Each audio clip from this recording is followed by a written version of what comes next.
Good afternoon, everybody. I'll be dealing with the type of sterilization techniques that are available. Sterilization is a complete elimination of destruction of all forms of microbial life and can be accomplished by many methods. It is mentioned as the sterility assurance level, which is 10 raised to minus 6, that is 1 in 1 million spore can survive after the sterilization process. And sterilization, if you categorize the microbial spores and the microbes in the descending order of resistance, bacterial spores come right at the top, where it is very difficult to eliminate them. That can be eliminated only by a sterilization process and not by a disinfection process. The various types of sterilization that is available are heat sterilization and the chemical sterilization, and then the gas and the ionizing. In the heat, the dry heat is usually used in laboratories, and mostly we use the moist heat. Boiling is not recommended, and steam under pressure or autoclaving is the best method of and the cheapest method of sterilization in ophthalmology. Chemical sterilization is not at all advisable in ophthalmology. Gas sterilization, ETO, is widely used. Gas plasma is more effective, but it's very costly. Both are low temperature sterilization processes. Ionizing sterilization, ionizing radiations using radioactive isotopes and X-rays are also useful, but cannot be done in the hospital setup. Boiling, it has got only theoretical interest and should never be used as an alternative to accepted methods of sterilization. Steaming also, pressure cooker was once considered in many hospitals, but it cannot be a substitute to autoclave for multiple reasons. Autoclaving is the best method, steam sterilization under pressure. Here the steam which can be used for 121 degrees centigrade for 15 minutes or 134 degrees centigrade for 3 to 5 minutes can be used for effective steam sterilization. Here you should understand that there are certain elements which should be fulfilled before doing the sterilization. That is cleaning, disinfection, packing, loading, all those techniques should be proper, then only your sterilization will work. Otherwise, what happens is that 1 in 1 million spores can survive after your sterilization process. If the instrument contains about 10 million, then at least 10 spores will survive. That can cause havoc in your surgical outcome. Quality of sterilization. Air is the most important obstacle for steam penetration. So you will have to remove the air from the autoclave. And instrument packs must be suitably arranged to ensure effective steam penetration. All hinged instruments should be opened and disassembled. Porous and lumen instruments require special care, and neutral detergents should be used while cleaning. Narrow lumen or cannulas, that requires special attention. And long tubing, especially the phaco tubing, vitrectomy tubing, all that also requires special attention. And ultrasonic cleaners are recommended for efficient cleaning in narrow lumen cannulas and serrated instruments. Steam quality is very important in steam sterilization. We all have seen, when we boil water, you can see steam. That is a wet steam. Wet steam is visible because of the aerosols that it contains. Saturated steam contains more energy. It contains 7 times as energy as the water at 100 degrees centigrade. Saturated steam is dry and invisible.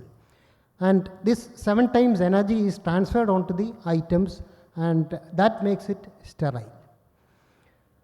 Steam, if the steam is too wet or too dry, 100% dry steam also is not suitable. Steam should be it contains less than 3% moisture. Here the temperature, the saturation of the steam and time of exposure is very important in an autoclave.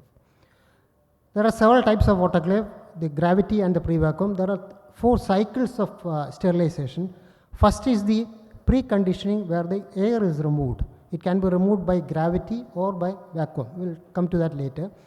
And the second phase, the steam is the building up of pressure and steam occurs, and in the third phase is the kill time, where the pressure and the temperature is maintained to kill the spores, and in the fourth phase there is a post conditioning, where the the pressure is slowly released and drying occurs. In a vacuum assisted cycle, the phase 1 is the preconditioning, where the air is removed by gravity or through repeated serial pressure and vacuum pulses. Once a vacuum is created, steam is let in to build up pressure in the second phase. And the third phase, as I said, is the kill time, where the actual destruction of the microbes and spores take place. And the fourth phase, the post conditioning, where the exhaust and the drying phase occurs. What are the types of autoclaves that are available? One is the vertical and the horizontal, and also the gravity and the vacuum type of autoclave. Vertical autoclave, the steam is never dry, because there is only a common chamber for steam generation and for the kill time. This doesn't have any role in sterilization of surgical instruments and is at best maybe good to disinfect contaminated items. Horizontal autoclave, there is a separate chamber to produce saturated steam, and that is the best. And vertical autoclave, it just has got some gauges and cannot be used for sterilizing our surgical instruments. In a gravity cycle, because the steam is lighter than air, it is injected in the upper part. This displaces the air down through gravity, and further steam injection can facilitate its passage freely through the items. While in a vacuum assisted cycle, a separate vacuum pump is used to draw in or suck out the air, and then the steam is let in, which sterilizes the objects or the items that is placed inside.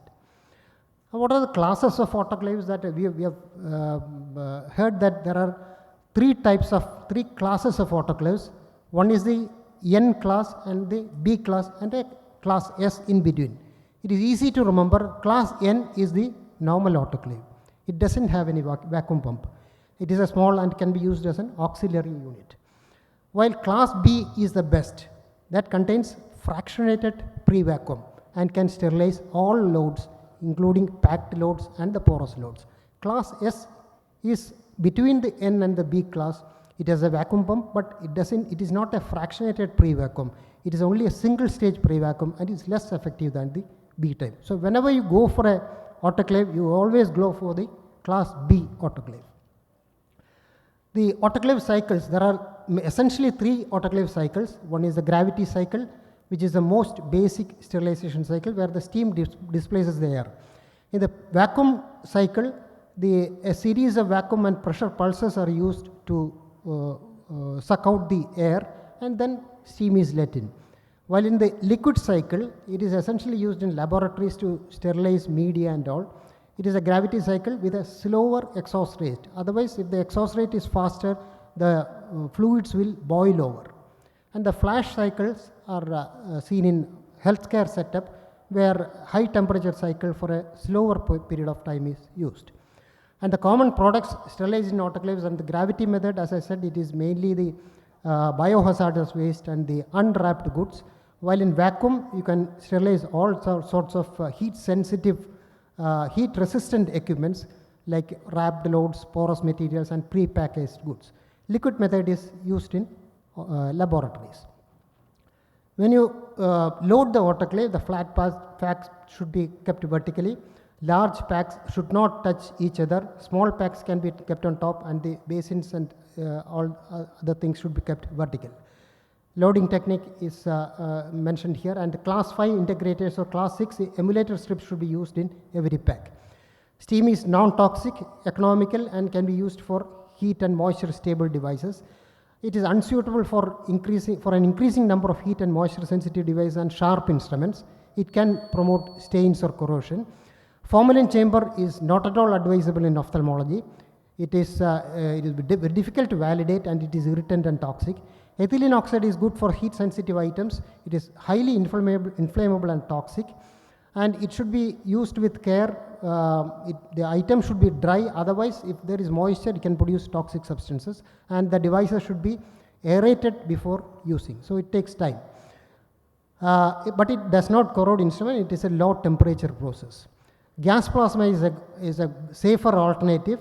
It creates an electromagnetic field to break the hydrogen peroxide vapor to produce free radicals and UV light, which can sterilize products. but it is costly. It cannot sterilize materials like linen, wood, powders and liquids. The material compatibility for steam, cloth, paper and SDPE can be used, while gas plasma, only the SDPE or polypropylene, polyethylene material packs can be used. Ionizing radiations, it is a low temperature method, but it cannot be used in hospital setting. The disadvantages are the increased capital cost and requires handling and disposal of radioactive materials.